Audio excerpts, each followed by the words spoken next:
Thank you, and hello everyone. I'd like to start by drawing your attention to the picture shown in the bottom left of my slide.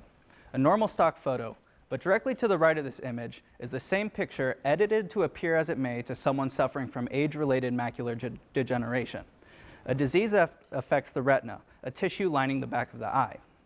Age-related macular degeneration is just one of many diseases contributing to the over 4 million Americans suffering from a visual impairment.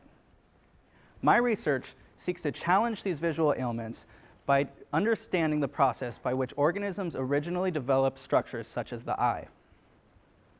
One thing we have in common with all animals is that we start our journey as a single cell. And as that cell divides, it passes an exact copy of its DNA contents onto every descendant cell.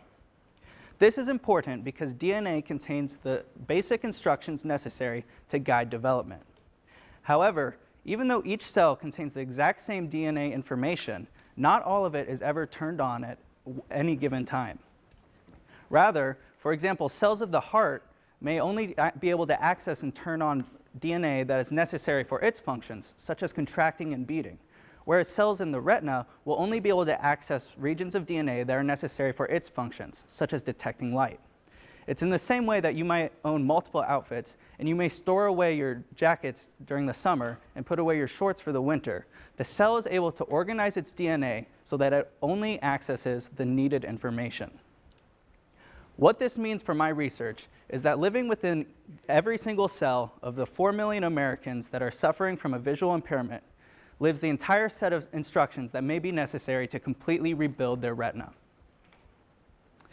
I explore this concept using the embryonic chick as a model, shown developing in the top left of my slide.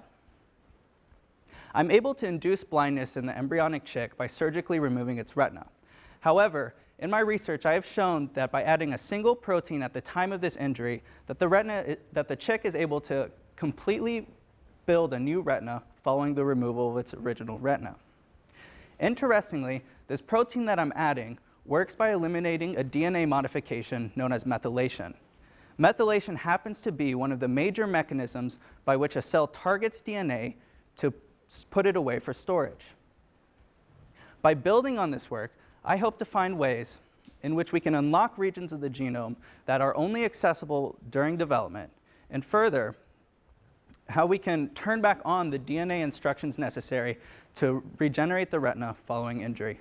Thank you.